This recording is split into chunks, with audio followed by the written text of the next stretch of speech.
Morning. Buddha એક નાની ઉપમાનો ઉપયોગ કરતા હતા કે એક માણસ જંગલમાં ફરવા ગયો અને એની પાછળ એક વાઘ પડ્યો, ટાઈગર. તો એ વાઘથી ભાગતો ગયો અને પાછળ વાઘ એની પાછળ ભાગે. એક પોઈન્ટ એવો આવ્યો કે નીચે મોટી ખીણ હતી, એકદમ ઊંડી ખીણ, અને એ પડી ગયો, પાડી ઉપરથી પડી ગયો. ઉપર વાઘ હતો, એક છોડ હતું એને પકડી લીધું, ત્યાં લટકતો હતો. નીચે ઊંડી ખીણ, ત્યાં એ મૃત્યુ હતું. ઉપર વાઘ ઉભેલો હતો, ત્યાં પણ મૃત્યુ હતું. એને જોયું કે આ જે છોડ છે એ સ્ટ્રોબેરીનો છોડ છે અને એની ઉપર એકદમ ફર્સ્ટ ક્લાસ રસથી ભરેલું એક સ્ટ્રોબેરી હતું. એટલે એક હાથથી છોડને પકડ્યો, એક હાથથી સ્ટ્રોબેરી તોડી અને ખાધું એને. ને એટલી મીઠી હતી, કોઈ દિવસ જિંદગીની અંદર એટલી મીઠી સ્ટ્રોબેરી એમને ચાખેલી નથી. મૃત્યુની હાજરીમાં જીવનનું મીઠાશ કંઈક જુદું છે. તો જો સ્વલોક સમજવું હોય તો થોડું આ મૃત્યુ કઈ વસ્તુઓ ઉપર નિર્ભર છે એ થોડુંક આજે આપણે જોવું જોઈએ.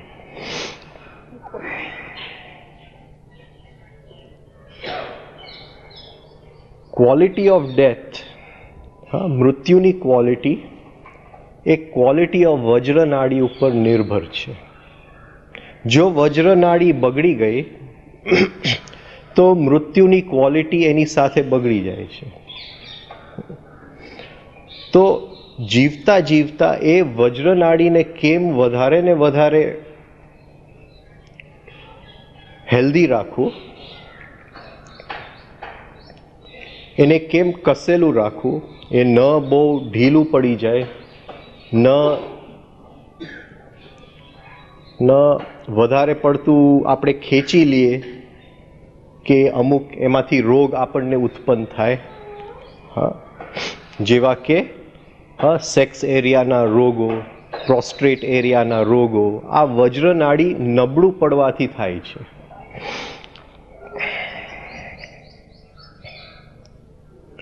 તો એ વજ્રનાડી જો કસાયેલું હોય તો મૃત્યુની ક્વોલિટી કંઈક અદ્ભુત રહે અને જીવન આખું મળે છે એ વજ્રનાડીને ટેન્શન આપવું, છોડી દેવું, ટેન્શન આપવું, છોડી દેવું. એ ધીમે ધીમે એકદમ સ્ટ્રોંગ બને છે. જે કમાન આપણને સ્વહલોકમાં ફેંકે છે એ વજ્રનાડીનું કમાન છે. બીજું કોઈ કમાન અત્યારે આપણી પાસે નથી. બુદ્ધ પાસે હતું, હા, મહાવીર પાસે હતું. જે લોકો એ વજ્રનાડીથી પાર ચાલ્યા ગયા છે એ લોકો પાસે બીજું કમાન હોય છે, એની પછી વાત કરશું આપણે. પણ આપણી જે હાલત છે અત્યારે, આપણું મૃત્યુ ટોટલ વજ્રનાડી ઉપર નિર્ભર છે. હવે આ વજ્રનાડી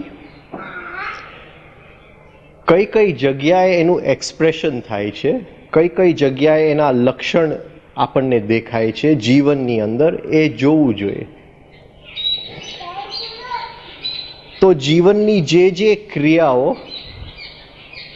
સ્પેઝમોડિક થાય છે, જેમાં કંઈક થાય છે અને પછી ફરીથી આરામ થાય છે, ફરીથી થાય છે, ફરીથી આરામ થાય છે, એ હરેક જે સ્પેઝમોડિક ક્રિયા છે, હા, એ વજ્રનાડીની ફંક્શન છે, એ એની ક્રિયા છે, વજ્રનાડીનું કામ છે.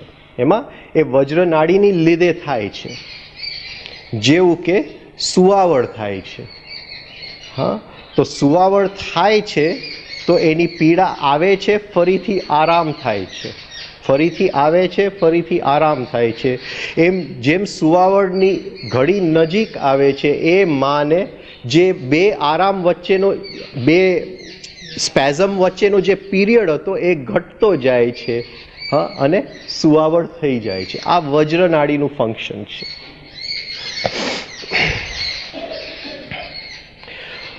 મને દુખાવો થાય છે અને મટી જાય છે, તો એ વજ્રનાડીનું ફંક્શન છે. તો જીવનની અંદર જે કંઈ વસ્તુ વ્યક્ત થાય છે અને સમી જાય છે એ વજ્રનાડી ઉપર આધારિત છે. આ વજ્રનાડીને હેલ્ધી રાખવું આપણું બહુ મોટું કર્તવ્ય છે, એક જાતની આપણી એક ડ્યુટી છે.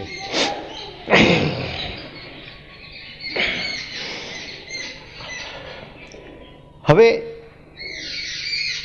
પહેલાંના જમાનામાં વજ્રનાડીને કસવા માટે જે પ્રયોગ કરવામાં આવતો હતો એ બ્રહ્મચર્યનો પ્રયોગ હતો. બ્રહ્મચર્ય એવી વસ્તુ છે કે વજ્રનાડીને આપણે ટેન્શન આપીએ, ફરીથી રિલેક્સ કરીએ.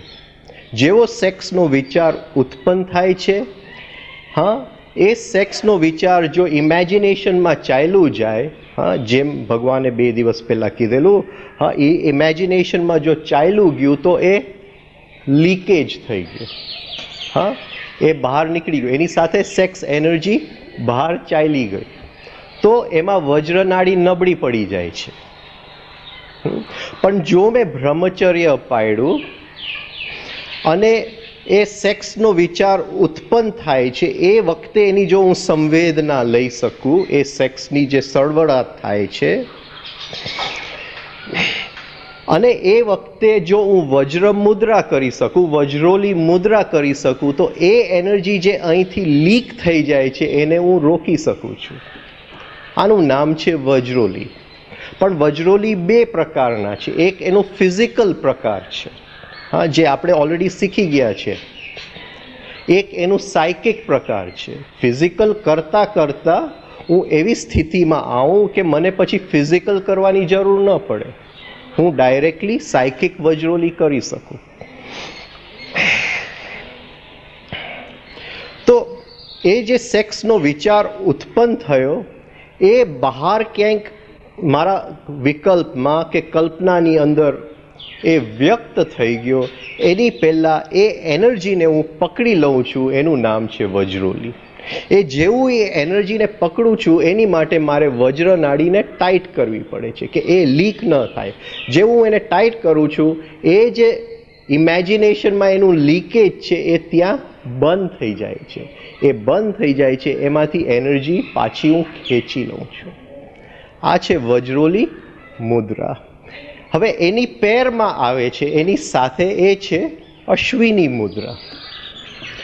અશ્વિની મુદ્રાના પણ 2 સ્ટેજીસ છે. એક છે ફિઝિકલ, એક છે સાયકિક. તો અશ્વિની હું ફિઝિકલથી ચાલુ કરું છું, એ પણ હા તમને શીખડાવવામાં મને લાગે છે, મને યાદ નથી, લગભગ શીખડાવી દીધું છે, નથી શીખડાવ્યું, હા, એ બપોરે લેશું. તો અશ્વિનીના એ 2 સ્ટેજીસ છે, ફિઝિકલ અને સાયકિક. તો ફિઝિકલ કરતાં કરતાં ધીમે ધીમે હું સાયકિક સુધી પહોંચું. હવે જે સેક્સ એનર્જી વિચારોમાં ચાલ્યું જાય છે, કલ્પનામાં ચાલ્યું જાય છે, એની સંવેદના મને ન મળી અને એ કલ્પનામાં લીકેજ થવા માંડ્યું એ સેક્સ એનર્જીને, એ જે લીકેજ થઈ ગઈ છે એનર્જી, એને પાછું ખેંચવાનું કામ છે એ અશ્વિનીનું કામ છે. હવે આ કઈ રીતે બને છે હું સમજાવીશ, પણ અશ્વિની અત્યારે આપણી માટે જરા વધારે ગહેરી વસ્તુ છે. અશ્વિની મુદ્રા જ્યારે આપણે કરીએ છીએ ત્યારે સુષુમ્ના નાડી પકડાય છે. વજ્રોલી મુદ્રા કરીએ છીએ ત્યારે વજ્ર નાડી પકડાય છે.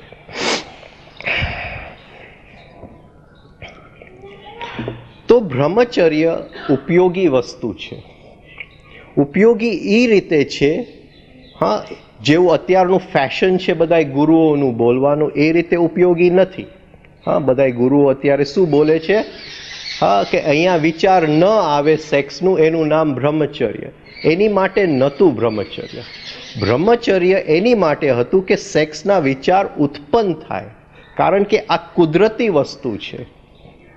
તો એક બાજુ આપણે બ્રહ્મચર્ય પાડીએ એટલે સેક્સના વિચાર ઉત્પન્ન થાય. એ સેક્સના વિચારનો ઉપયોગ કરીને વજ્રનાડીને કસવું, એનું નામ છે બ્રહ્મચર્ય. હવે સેક્સના વિચારની જ્યારે આપણે વાત કરીએ ત્યારે ખાલી સેક્સ નહીં, એવું નહીં કે એક પુરુષ સ્ત્રીનો વિચાર કરે છે અને એક સ્ત્રી પુરુષનો વિચાર કરે છે. સેક્સનો વિચાર એટલે હું એક દુકાનમાં જાઉં છું, હા, મને એક સારું ટેપ રેકોર્ડર દેખાય છે અને ત્યાં હું આકર્ષાઉં છું, એ સેક્સ ફંક્શનની ક્રિયા છે. આ સમજાય છે? એ સેક્સ ફંક્શનની ક્રિયા છે. જેવી અહીંથી આકર્ષણી થાય છે મને અંદરથી, હું વજ્રનાડીને પકડી લઉં છું, એ આકર્ષણ ઉપર મને કંટ્રોલ આવી જાય છે. એ હું કહેવા માંગુ છું. જ્યારે સેક્સ એનર્જી શબ્દ વાપરું છું ત્યારે ખાલી સ્ત્રી પુરુષના ચોસલાની અંદર એને નહીં મૂકી દેતા. એક જણ મારો દુશ્મન છે, એ મને સામે આવે છે અને ત્યાંથી મને તરત જ ભાગી જવાનું જે અંદર સળવળાટ થાય છે, એને હું વજ્રનાડીથી પકડી લઉં છું. હા, એ સેક્સનું ફંક્શન છે, સેક્સની ક્રિયા છે. ગમે છે ન ગમે છે એ ભાવ પ્રદેશની ક્રિયા છે, પણ ગમે છે ન ગમે છે એની પહેલા આકર્ષણ અપ આકર્ષણ થઈ ગયું હોય છે, એ સેક્સ ફંક્શનની ક્રિયા છે. આ સમજાય છે હું શું કહેવા માંગુ છું? પહેલા સેક્સ જાગૃત થાય છે, પછી ભાવ આવે છે. હા, આ સ્ત્રી પ્રત્યે મને આકર્ષણ થાય છે, પછી હું પ્રેમમાં પડું છું. હું પહેલા પ્રેમમાં પડીને પછી આકર્ષણ નથી કરતો. સમથિંગ અટ્રેક્ટ્સ. હા, એ જે અટ્રેક્ટ કરી રહ્યું છે એ સેક્સ ફંક્શનની ક્રિયા છે. એ વખતે એ જે અટ્રેક્શન રિપલ્શનમાંથી મુક્ત થવા માટે હું વજ્ર નાડીને પકડી લઉં છું. હવે કુદરતની એવી ઈચ્છા છે કે જે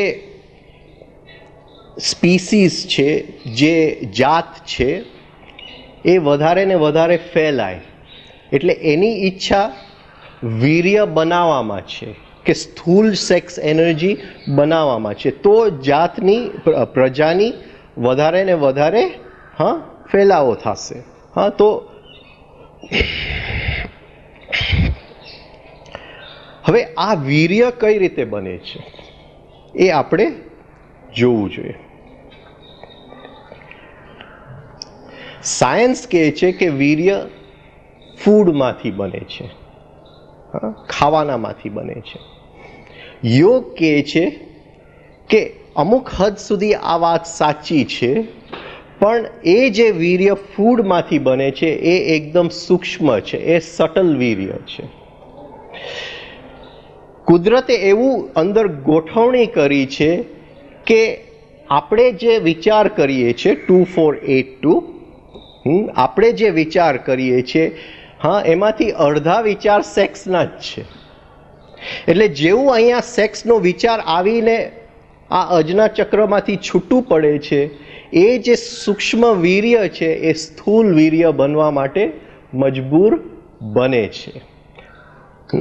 જે લોકોને આ વસ્તુ પર કંટ્રોલ આવી ગયું, સ્થૂલ વીર્ય એના શરીરમાં ફરીથી બનતું નથી. છતાંય તાવડિયાજીએ ત્યાં 5221 મૂકી દીધું છે, એટલે એ 1 જેટલું, એ સોરી 2 જેટલું બને છે. હા, તો 10 વિચારમાંથી 2 વિચાર એ 20% જેટલું બને છે. 80% બંધ થઈ જાય છે. આ મેડિકલ સાયન્સની વાત નથી, પણ યોગ કહે છે કે વિચાર કરવાથી સ્થૂલ વીર્ય બને છે. હવે મને અંદર સેક્સની સળવળાટ થઈ અને એ સેક્સની એનર્જી ચાલવા માંડી, એને મેં પકડી લીધું વજ્ર મુદ્રાથી, વજ્રોલીથી, તો એ ત્યાં ને ત્યાં સમી જાય છે. વજ્ર નાડી મજબૂત બનવા માંડે છે. પણ એ નીકળી ગયું કલ્પનાની અંદર.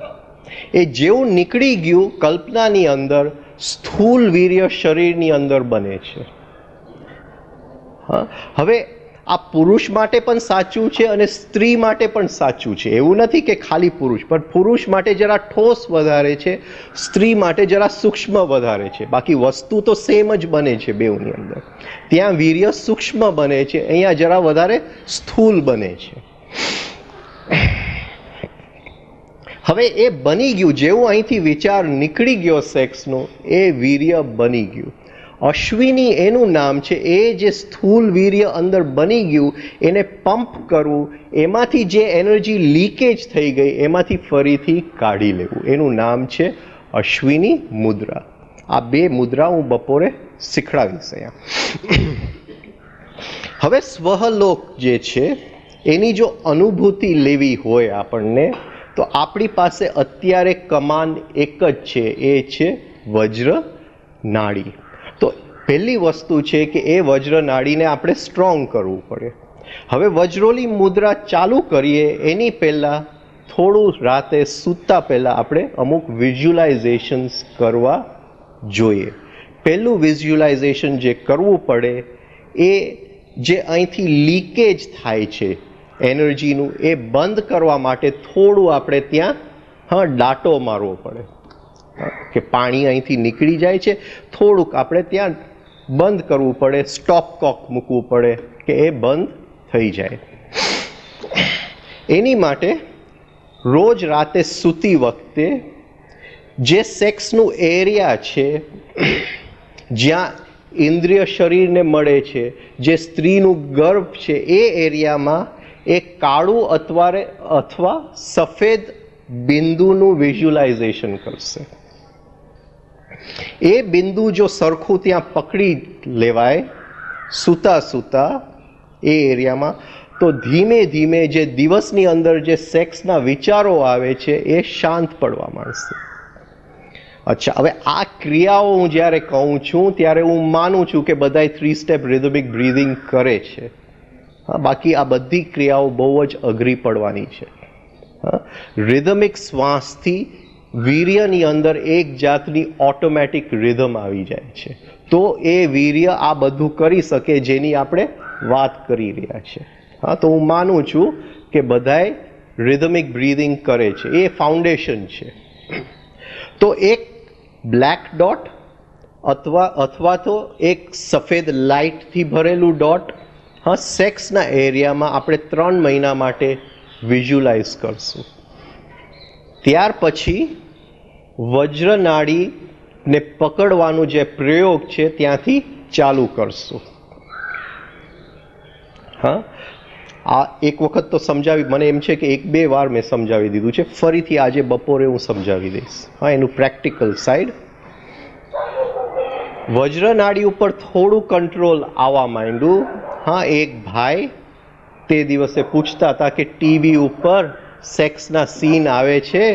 અરે, એ સેક્સના સીન બહુ કામના સીન છે, કારણ કે એ વજ્ર નાડી પકડવાનો આપણી માટે મોકો છે. તો એ સેક્સના સીન વખતે ટીવી બંધ નહીં કરતા, જોજો અને વજ્ર નાડીને પકડજો. એ યોગ કરવાનો મોટો મોકો છે.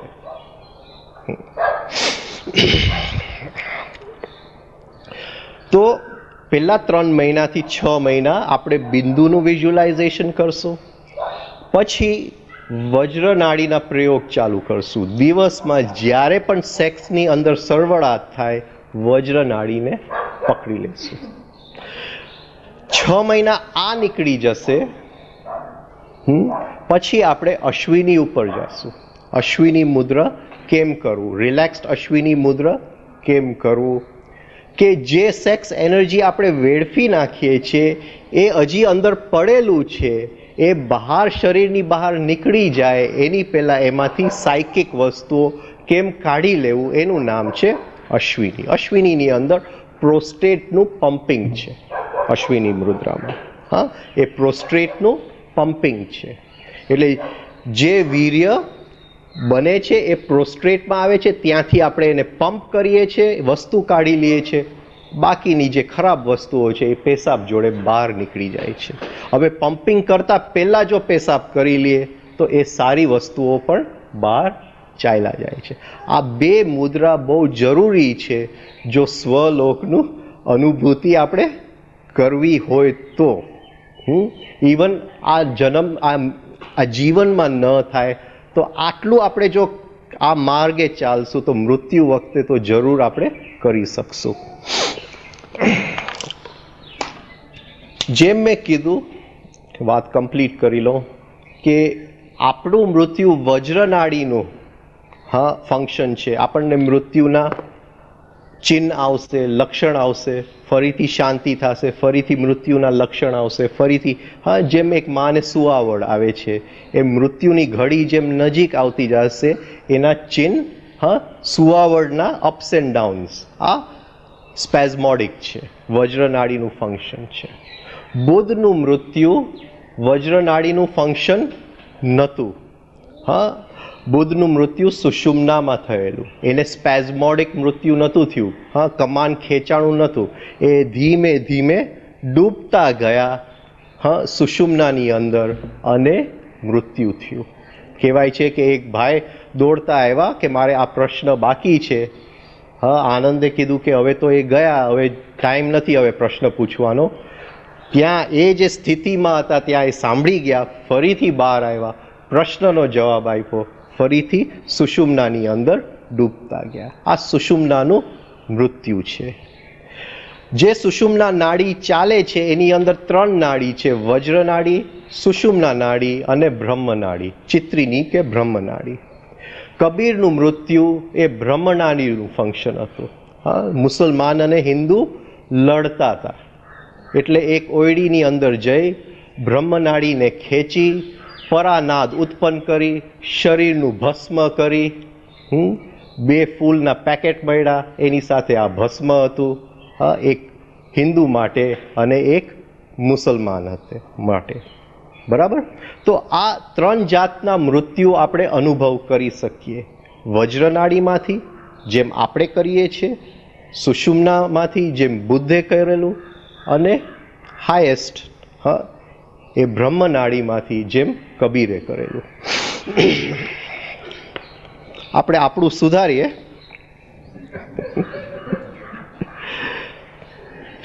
બાકી બધી કબીરના સ્વપ્ન જોશું. એટલે પહેલું આપણે જે પગલું ભરશું એ ફિઝિકલ સ્ટેજે આપણે વજ્રોલી અને અશ્વિની કરશું. એના સેકન્ડ સ્ટેજમાં સાયકિક લેવલ ઉપર લઈ જશું. હવે એક વખત આ થઈ ગયું અને એક પાયો બંધાઈ ગયો, સેક્સ એનર્જીની લીકેજ એકદમ ઓછી થઈ ગઈ, પછી આપણી લાયકાત એવી બને છે કે આપણે ઓમકારના પ્રયોગ કરી શકીએ. એટલે પછી આપણે ઓમકારના પ્રયોગો ચાલુ કરવા પડે. હવે ઓમકારના પણ જુદા જુદા તબક્કા છે. એક છે એનું ફિઝિકલ રૂપ જે આપણે બહાર બોલીએ છીએ. એની અંદર હજી આપણે જે બોલીએ છીએ એ અ ઉ ને મ બોલીએ છીએ. ઓમ ઓમ. ધીમે ધીમે એ અ ઉ ને મ અહીંયા બોલ્યા વગર બ્રેઇનના સેલ્સ આપણે શીખી જશું એને વાઇબ્રેટ કેમ કરવું એ ઓમકારમાં. અહીંથી ઓમકાર બોલ્યા વગર, અહીંથી ઓમકાર બોલ્યા વગર બ્રેઇનના સેલ્સને ઓમકારમાં કેમ વાઇબ્રેટ કરવું એ આપણે શીખવું પડશે. અચ્છા, હવે ઓમકારનું જે છેલ્લું ચરણ છે એ બિંદુ છે. છેલ્લું ચરણ બિંદુ છે. તો એ બિંદુ કેમ બોલવું, ઘણાને તો ઓલરેડી શીખડાયું છે, એ પણ આપણે શીખી લેશું. એ બિંદુ કેમ બોલવું, એ તીવ્ર મ છે. ઓમ. એ બિંદુ કેમ બોલવું એ આપણે શીખશું. હવે એ બિંદુની અંદર જ્યારે આપણે રહીએ છીએ ત્યારે બ્રેઇન સેલ્સનું વાઇબ્રેશન જે છે એની ક્વોલિટી જુદી પડી જાય છે. આખી જે બ્રેઇન સેલ્સ છે એ જે વાઇબ્રેટ થાય છે બિંદુની અંદર એક જુદી ટાઈપનું વાઇબ્રેશન છે. હવે રાતે જ્યારે આપણે સૂઈ જશું, હવે ઓમકાર બોલવાની જરૂર નથી, એ જ નાદ અંદર ઉત્પન્ન કરશું જે બિંદુનું છે. હા, હવે ની પણ જરૂર નથી, એ જે નાદ બિંદુનું છે એ ડાયરેક્ટલી ઉત્પન્ન કરશું. એ બ્રેઇન સેલ્સ એની અંદર વાઇબ્રેટ થશે અને સુવાની ક્રિયા આપણે કરશું. અહીં સુધી આપણે પહોંચવું પડે. હવે આ સુવાની ક્રિયા આપણે ચાલુ કરીએ, એની સાથે અમુક ઓમકારના વિઝ્યુલાઇઝેશન્સ આપણે કરવા પડે. અચ્છા, અહીં સુધી મારી સાથે છે બધા કે હવામાં જ છે? સ્વલોક સમજાવું છું એટલે જેટલું હું સમજાવી શકું સરળ રીતે. હા, કોઈ પણ વસ્તુ એ રીતે હું ન આપી શકું જે તમને નુકસાની પહોંચાડે. હા, જેવી રીતે તમે તૈયાર થાવ એ એક એક વસ્તુઓ જે આપવાની છે મારે આપી જ દેવાનું છે બધું. હા, સાચવીને નથી લઈ જવું. પણ અત્યારે જ્યાં સુધી હું રસ્તો તમને બતાવી શકું, તમારી તૈયારી હશે તો હું બતાવીશ કે આ રીતે કરવાનું છે, આ રીતે કરવાનું છે. એ કંઈ મારી માલિકીનું કંઈ છે નહીં. હા, અને મેં એવી જ રીતે સાચવી રાખ્યું છે કે હું તમારી સાથે જ ચાલું. હા, હું કંઈ આગળ ઠેકડો મારું એવી સેજ પણ મારી ઈચ્છા પણ નથી. હા, જે છેલ્લો માણસ હશે એની સાથે જ હું ચાલીશ. જે આગળ નીકળી જશે એને હું ક્રિયાઓ બતાવી દઈશ, એ લોકો એનો રસ્તો પકડી લેશે. એટલે આ મેં જરાક વિચારીને, કારણ કે હું કાલે બહુ મૂંઝાઈ ગયો હતો કે આ સ્વરલોકનું સમજાવવું કેમ, એટલે જેટલું બતાવી શકું હું બતાવીને તમને બતાવી દઉં કે આ સ્વરલોકમાં આ રીતે આ પગથિયા છે જવાના.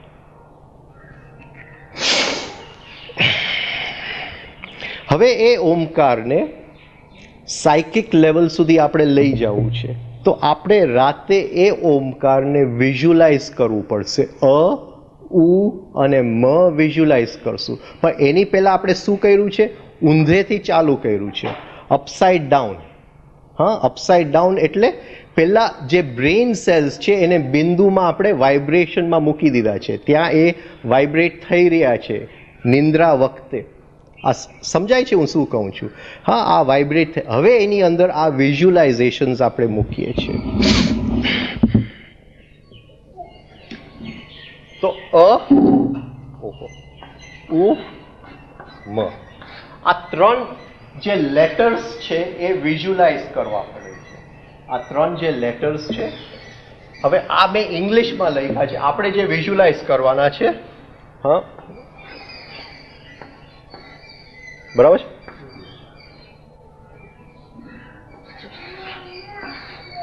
રાઈટ, ઓકે, આ રીતે જ છે. આ આપણે વિઝ્યુલાઇઝ કરવાનું છે. બાકી ઓમકારનું જો સિમ્બલ હોય એને ડાયરેક્ટલી તમે વિઝ્યુલાઇઝ કરશો. જો બ્રેઇન સેલ્સ વાઇબ્રેટ બરાબર બિંદુમાં થતા હશે તો એ સિમ્બલ એની મેળે છૂટું પડવા માંડશે. આ યાદ કરવાની જરૂર નથી. હા, આ યાદ કરવાની જરૂર નથી.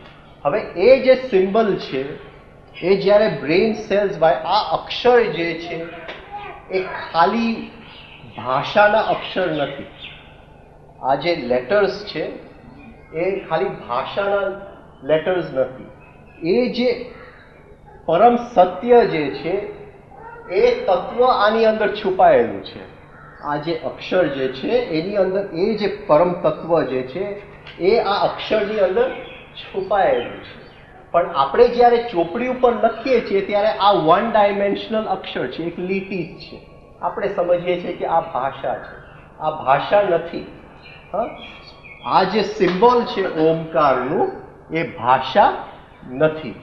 એ જ્યારે બ્રેઇન સેલ્સ વાઇબ્રેટ થતા હોય છે અને એ ઓમકારનું સિમ્બલ આપણે વિઝ્યુલાઇઝ કરીએ છીએ, એ 3 ડાયમેન્શનલ બની જાય છે. એ જુદી જુદી આકારણીઓ લેશે. આ જસ્ટ અમુક તમને આઈડિયા આપવા માટે.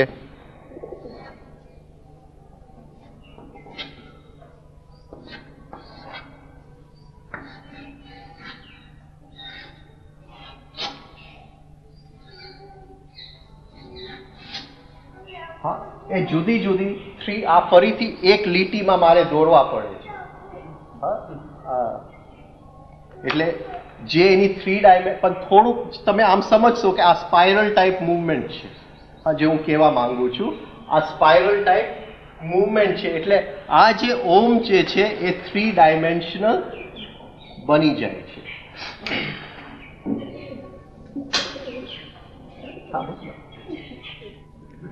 અચ્છા, હવે જેમ ફેઝ એક્સરસાઇઝ કરતા જશું. હા, ફેઝ એક્સરસાઇઝ એટલે આપણે શરૂઆત શેનાથી કરીએ છીએ? મૂલાધાર, સ્વાધિષ્ઠાન.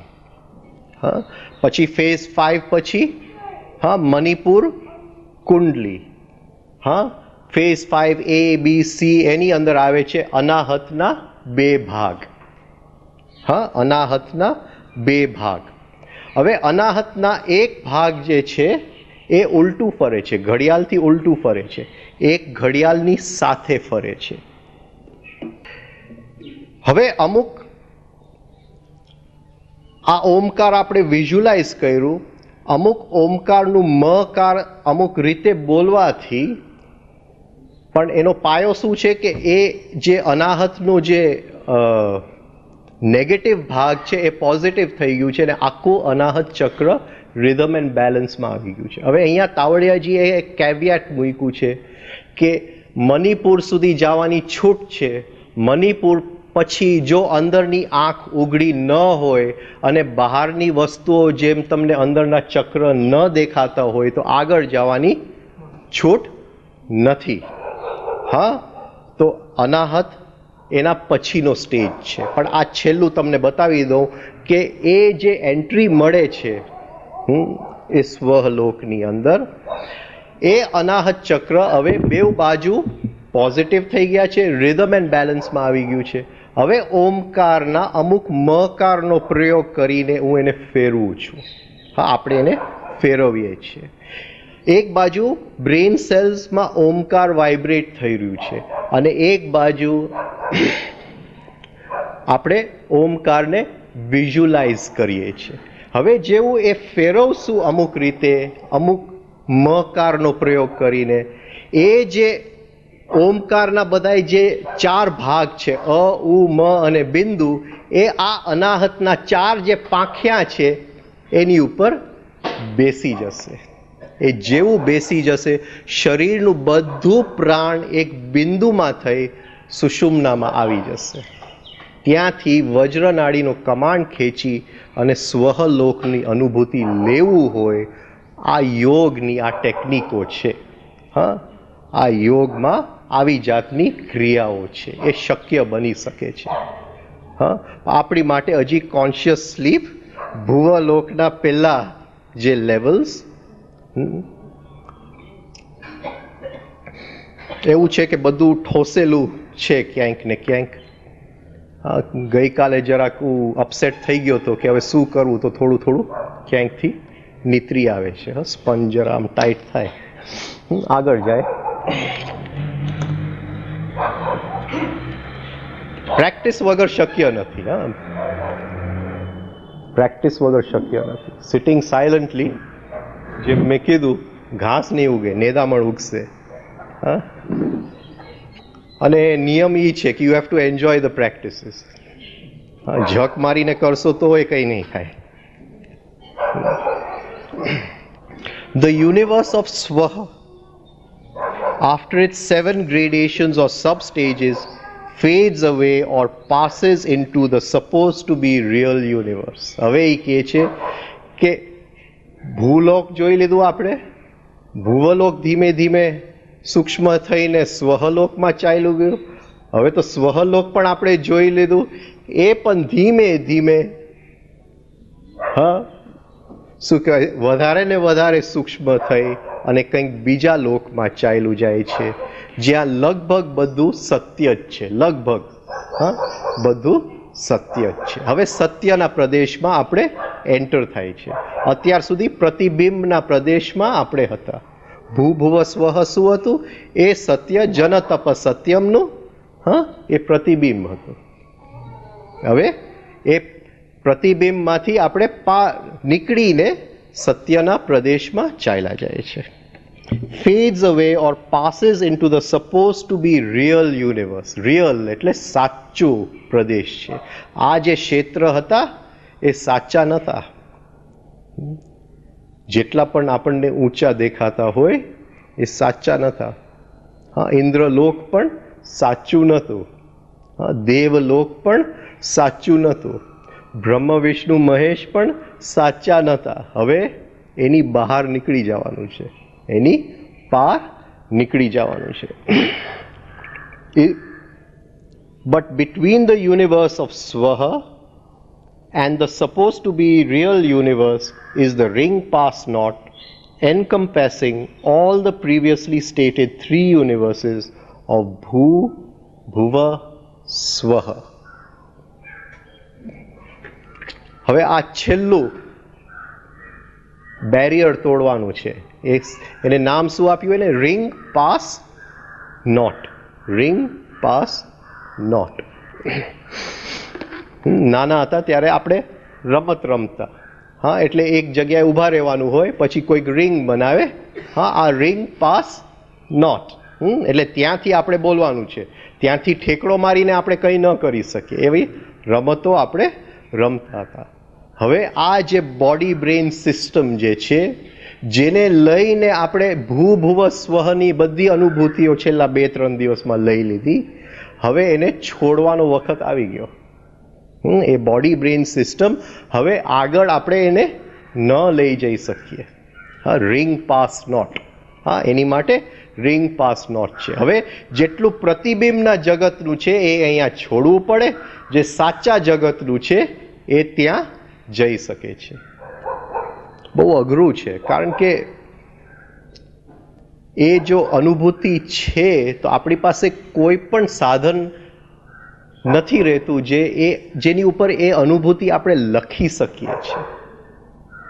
હા, જેની ઉપર એ અનુભૂતિ લખી શકીએ છીએ. એ બધાય સાધન અહીંયા મૂકવા પડે છે. હવે ત્યાં સાધન જ ન હોય તો એ અનુભૂતિ લેશે કોણ? હા, લેબોરેટરીમાં મારે જવું હોય તો સેલને સમજવા માટે માઇક્રોસ્કોપની જરૂર પડે. એવી રીતે અનુભૂતિ લેવા માટે બોડી બ્રેઇન સિસ્ટમની જરૂર છે. પણ ત્યાં તો નિયમ એવો છે કે અહીંયા બોડી બ્રેઇન સિસ્ટમ મૂકી દો, પછી અંદર જવાની છૂટ છે. હવે જે અનુભૂતિના સાધન છે એ અહીંયા મૂકી દીધા, ત્યાં લેશે કોણ? ક્યાં હું લખીશ? ક્યાં એને રેકોર્ડ કરીશ? હા, પણ ઋષિઓ ઓછા નહોતા.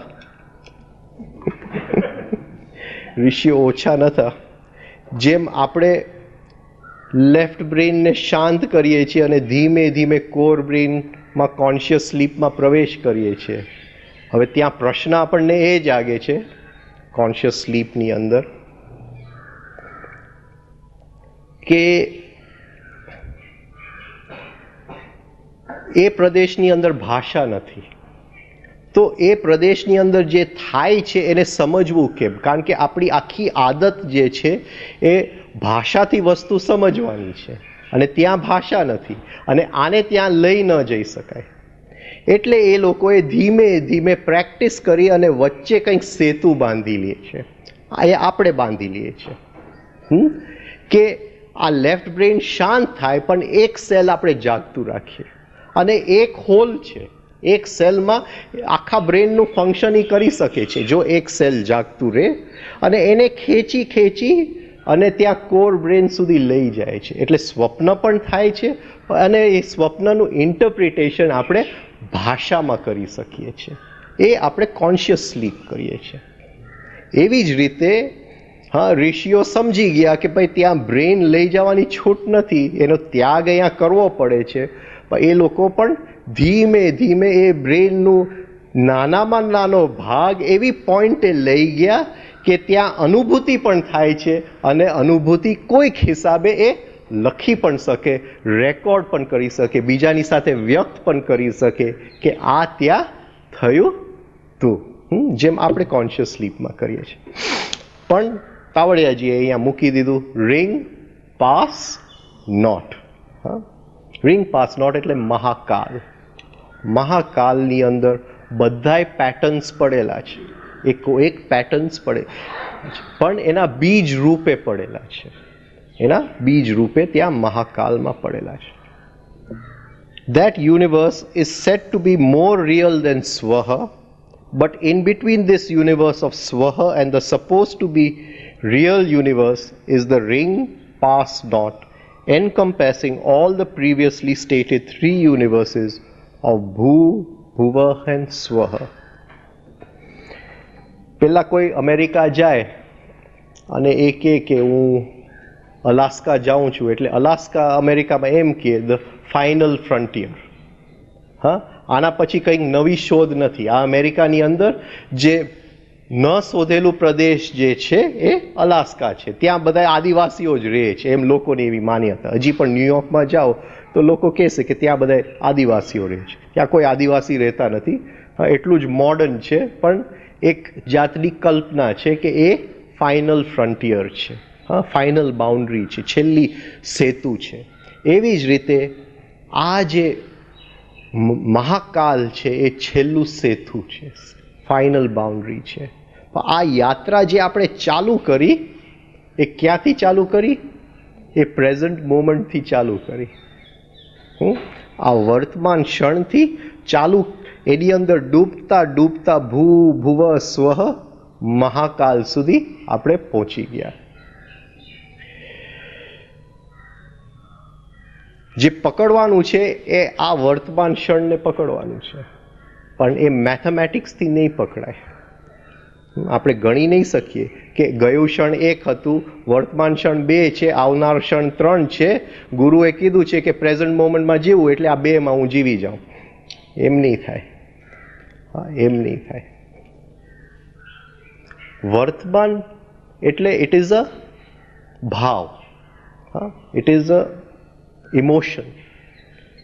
જેમ હું કોઈક બીજાના પ્રેમમાં પડું, હું જો જીવનના પ્રેમમાં પડું તો વર્તમાન ભાવ છે. એ વર્તમાન ભાવ ધીમે ધીમે ભુવલોકની શરૂઆત કરી અને સ્વહલોક સુધી મને લઈ જઈ શકે. એ યાત્રા આપણે અહીં કરેલી. તો જે વખતે જીવનની અંદર કદાચ એવો મોકો મળે પ્રેમમાં પડવાનો, હા, તો એ જે પ્રેમની જે એનર્જી છે, હા, એને જવા ન દેતા, તરત જ એનો ઉપયોગ કરી લેજો. જે વ્યક્તિના પ્રેમમાં પડ્યા છો એ વ્યક્તિ કોઈ બહુ મહત્વની નથી. જે એનર્જી છે એ મહત્વની છે. એ દરવાજો છે, એ આ વર્તમાન ક્ષણની અંદર જવા માટે દરવાજો છે. એ પ્રેમ ચાલ્યું ગયું પછી ફરીથી આપણે મેથેમેટિક્સ કરતા રહી જશું. હા, વર્તમાન શું છે, વર્તમાનમાં કેમ રહેવું. હા, પછી ફરીથી આપણી પાસે બીજો રસ્તો એક જ છે, 5 ઇન્દ્રિય દ્વારા. હા, 5 ઇન્દ્રિયમાંથી સંવેદના દ્વારા, અને એ કોઈ કરવા તૈયાર નથી. એક ઘડિયાળને રિપેર કરતા હતા અને એનું પેન્ડ્યુલમ બગડી ગયું હતું ઘડિયાળનું. એટલે એ રિપેર કરતાં કરતાં પેન્ડ્યુલમ બોલવા માંડ્યું કે ભાઈ મને રિપેર ન કરતા, હું થાકી ગયો છું. ટીક ટીક ટીક ટીક કરતાં કરતાં હું થાકી ગયો છું. 1 મિનિટની અંદર 60 વાર, એવા 60 મિનિટ 1 કલાકના, એવા 24 કલાક 1 દિવસના, અને એવા 365 દિવસ 1 વર્ષના, ને મારે તો ટીક ટીક ટીક ટીક કરતા રહેવું પડે છે. હા, એવા કેટલા વર્ષો નીકળી જશે, તમે મને રિપેર કરશો. હા, મને રિપેર નહીં કરતા. ઘડિયાળી એનલાઇટન્ડ હતો. એને કીધું તું પછી આગળનું શું કામ વિચારે છે, તું આ જે ટીક અત્યારે કરે છે, હા, એનું એન્જોયમેન્ટ લેતો જાને, મજા લેતો જાને, તો પછી કોઈ દિવસ થાકીશ જ નહીં ટીક ટીક કરતા. ઘડિયાળ સમજી ગયું. હા, ત્યારથી આપણા બધા ઘડિયાળ ચાલે છે એ ઘડિયાળને લીધે, બાકી ન ચાલતા હોત. હા, શેર બજારની અંદર જે ભાવ ફ્લેશ થાય છે ને સ્ક્રીન ઉપર, એને શું કહેવામાં આવે છે? ટીક. એને શું કહેવામાં આવે છે? ટીક. એ ટીક જે છે એ વર્તમાન ક્ષણ છે. ટીક એ વર્તમાન ક્ષણ છે. જો પેન્ડ્યુલમનું ટીક ટીક સમજી ગયા આપણે, તો એ પણ સમજી જશું એ શું છે. હા, ટીક ટીક ટીક ટીક ટીક. Bhu is the grossest, physical cellular universe. ભૂલોક છે એ ગ્રોસેસ્ટ, સૌથી ઠોસ, ફિઝિકલ સ્થૂલ, સેલ્યુલર સેલ્યુલર ક્ષેત્ર છે. સેલ્યુલર એટલે સેલ. હવે આ જરા શબ્દ જરા ગડબડવાળી છે, સેલ, કારણ કે સેલની અંદર એ જે સેલ્યુલર ટાઈમ જે છે એ આ ભૂલોકનો ભાગ નથી. અને જો ભૂલોકનું ભાગ હોય તો એના છેલ્લા ચરણોની અંદર જે 7 પ્રાણ છે ભૂલોકના, એના જે સૌથી સૂક્ષ્મ જે પ્રાણ હશે એ આ સેલની અંદર જે સમય છુપાયેલો છે. એટલું પણ જો આપણે કરી શકીએ કે આ સેલ મારા બોડીની અંદર છે અને એ સેલ વાઇબ્રેટ થઈ રહ્યું છે હર ક્ષણે, અને એ સેલની અંદર જઈને એનો જો હું સમય પણ પકડી શકું તો આ ભૂલોકમાંથી બહુ જલ્દી હું મુક્ત થઈ શકું. આ સેલનું પોતાનું મન છે, જેમ આપણું મન છે. The mind of the cell, એનું મન છે, એનો સમય છે. અને એ સમયની અંદર ઉતરવું એટલે અદ્ભુત આનંદ આવે છે. એ સમયમાં જો ઉતરી શકીએ, એ શરૂઆત છે. તો એ જો કરી શકે, એ અહીંયા મૂક્યું છે એમને. હા, ગ્રોસેસ્ટ સ્થૂલ ઠોસ, ફિઝિકલ સ્થૂલ, સેલ્યુલર. હા, બહુ સાવ ઠોસ હોય તો આપણે કંઈ કરી ન શકીએ, મુક્તિનો કોઈ માર્ગ નથી.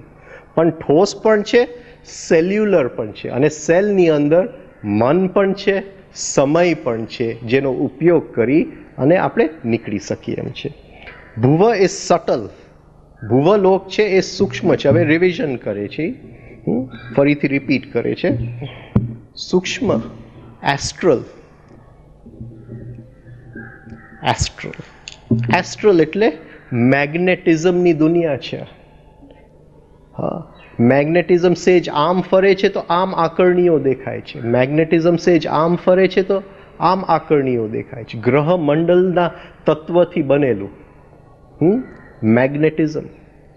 અને જેમ વાત કરી, 80% મેગ્નેટિઝમ ગુરુ ગ્રહ ઉપરથી આવે છે.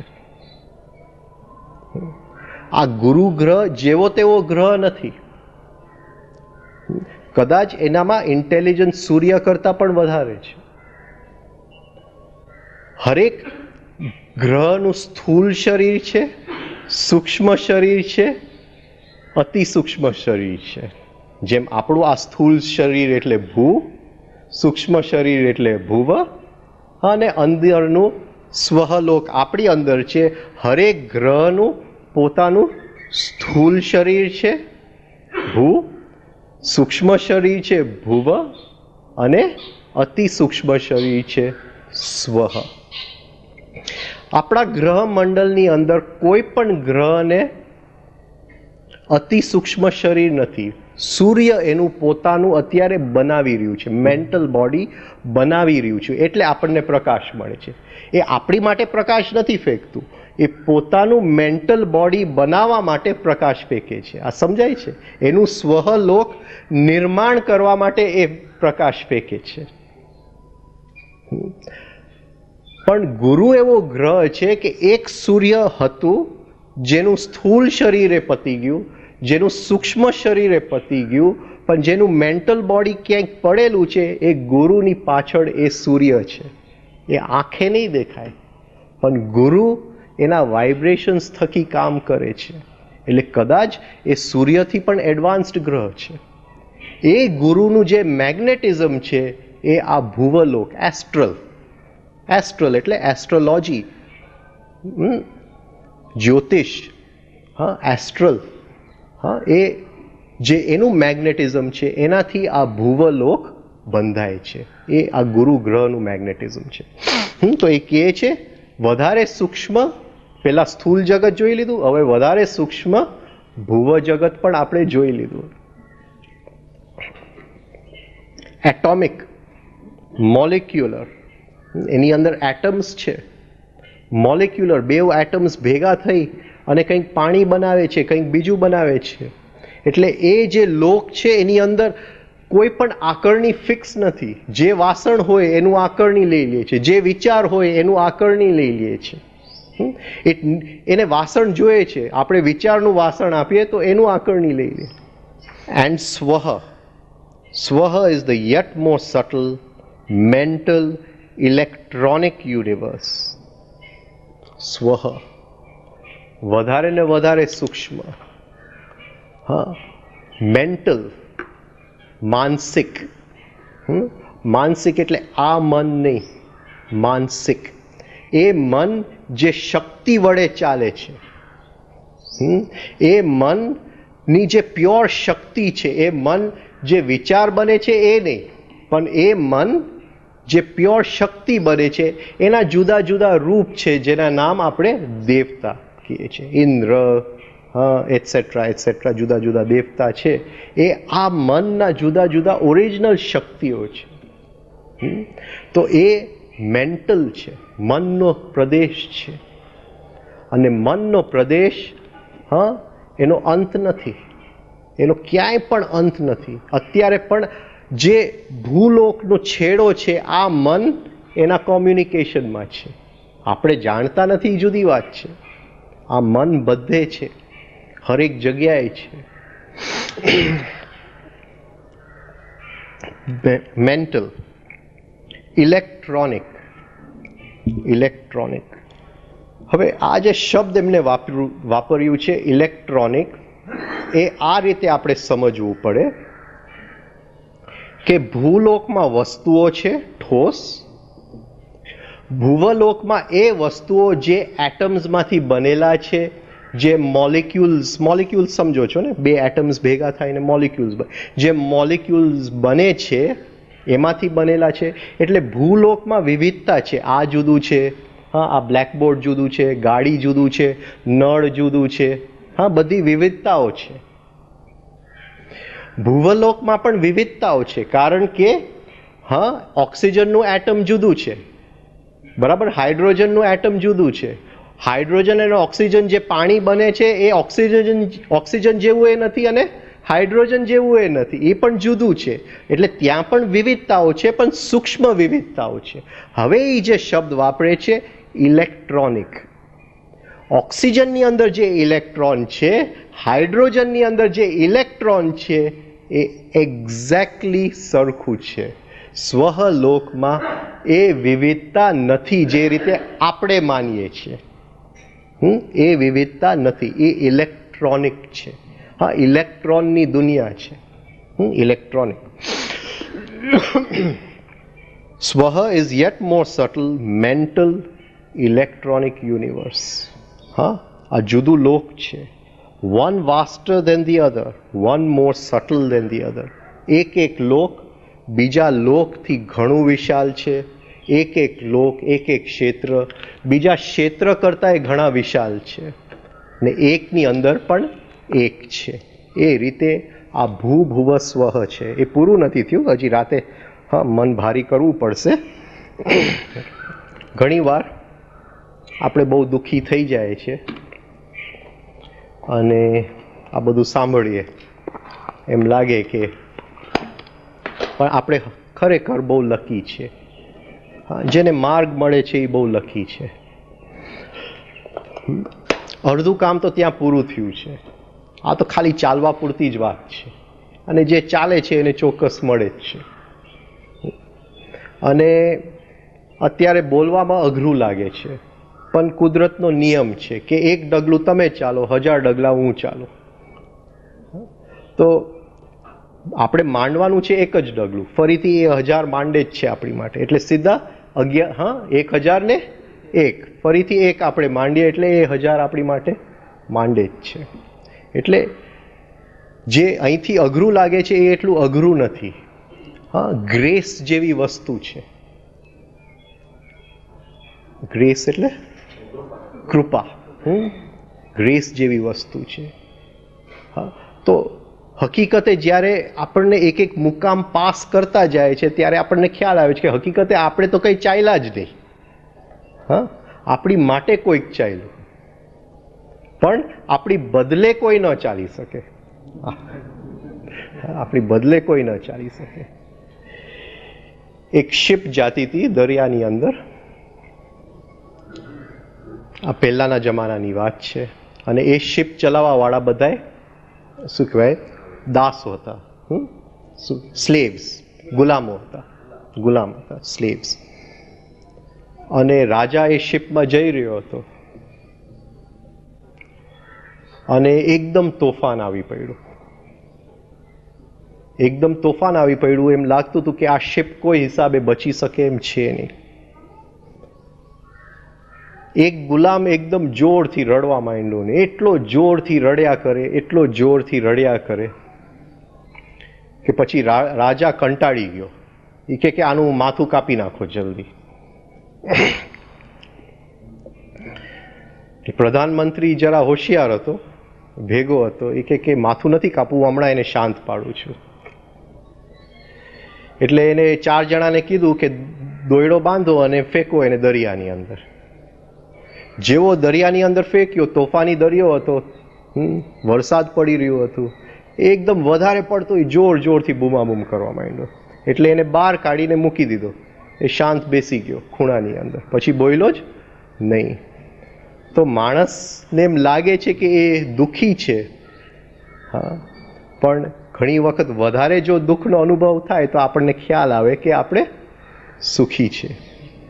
એક સૂફી સંત કહે છે કે એક દિવસ મને થયું કે મારી પાસે જૂતા નથી, શૂઝ નથી. હવે પૈસા નહોતા મારી પાસે, એટલે હું પૈસા ભેગા કરતો હતો શૂઝ લેવા માટે. અને એની લીધે હું જરા અંદર ટેન્શનમાં આવી ગયો હતો કે મારી પાસે શૂઝ નથી અને રસ્તા ઉપર મારે ચાલવું પડે છે અને રસ્તો મને લાગશે નીચેથી, બૂટ નથી મારી પાસે. ત્યાં એક દિવસ હું ખાલી મેડિટેશનમાં બેઠો હતો અને જોયો કે એક માણસ જાય છે અને ફર્સ્ટ ક્લાસ ગીત ગાતા ખુલ્લા પગે જઈ રહ્યો છે. ત્યારે મને થયું કે મારી જે ખુશી છે એ બૂટની જોડે મેં ક્યાં જોડી દીધું. તો આપણી એવી હાલત છે.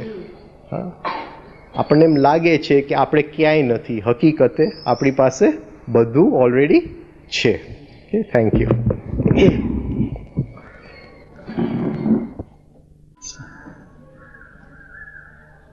શું આજે વાતો કહે.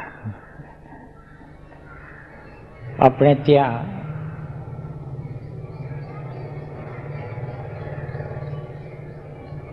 જે લોકો જાયગા છે એને માટે એક શબ્દ છે અચ્યુત.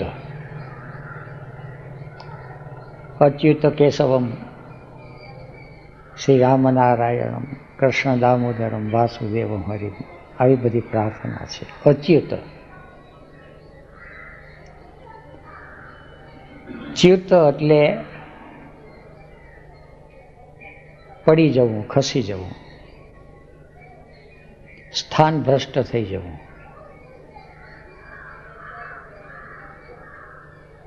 આપણે આપણા સ્થાનમાંથી ભ્રષ્ટ થઈ જઈએ છીએ. હવે કયું સ્થાન છે એની આપણને ખબર નથી, એટલે મુશ્કેલી ઊભી થાય.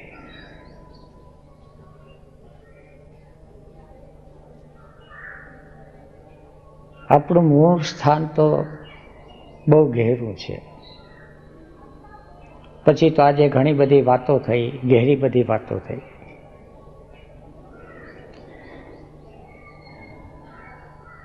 ચ્યુત થાય અને જો આપણે જાગી જઈએ તો એ મુદ્રાને વજ્રોલી મુદ્રા કીધી. સારું ખાવાનું આવ્યું સામે અને મોઢામાં પાણી આવ્યું એટલે ચ્યુત થઈ ગયા. અને પાણી આવે અને જો પાણી આવે એ પહેલાં જો જાતને રોકી શકાય તો સ્વરલોકનો અનુભવ થાય. આવી કંઈ ગહેરી વાતો.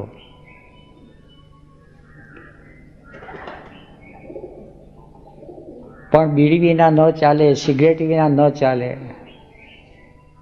ગુટકા વિના ન ચાલે અને આખો દિવસ વૃત્તિ ચ્યુત જ રહેતી હોય તો જરા મુશ્કેલી વધારે પડે. બીડી સિગરેટની સવાલ નથી, ચા પાણીની શરાબનો સવાલ નથી. પ્રશ્ન એ છે કે ચિત્ત ચ્યુત થઈ ગયું. એક સુંદર છોકરી નીકળી અને ચિત્ત ચ્યુત થઈ જાય. બજારમાં શોપિંગ કરવા ગયા અને ચ્યુત થઈ જાય. અને આપણે તો હાલતા ચાલતા ચ્યુત જ થઈ જતા હોય અને પછી બ્લેમિંગ કરીએ કે બધો માયા છે. એ બ્લેમિંગ જે કરે છે એને સ્વરલોકનો અનુભવ નથી થતો. વજ્રલી મુદ્રા અવારનવાર ક્ષણે ક્ષણ કરતી રહેવી પડે. પ્રેઝન્ટ મોમેન્ટમાં રહેવાનું એક લક્ષ્ય એ છે કે વજ્રલી મુદ્રા કરવી. ઘણા છે કે પ્રેઝન્ટ મોમેન્ટમાં છે ને ચ્યુત થયા કરે. એટલે થોડો ઈશારો પણ આપ્યો કે પ્રેઝન્ટ મોમેન્ટમાં રહી અને પુરુષાર્થ કરવાનો છે. એક ડગલું આપણે એક જ ડગલું ચાલવાનું છે, એટલે 100 ડગલા એ ચાલે છે. જરાક જ જ્યાં ચિત્ત થાય અને મુદ્રા કરી લઈએ પછી એ જે સુખ આપે છે ને, ખેડૂત માણસ છે ને કે એકવાર આંબો વાવી દે, થોડું ઘણું પાણી પાયા કરે, પછી તો જિંદગી આખી આંબાના ફળ ખાધા જ કરે. પણ વાવવાનો છે આંબો. મીરા કહે છે ને, સાંઈ મેં તો પકડી આંબલિયાની ડાળ. વર્તમાન ક્ષણમાં રહેવું અને વજ્રલી મુદ્રા કરતી રહેવી. બસ આટલું.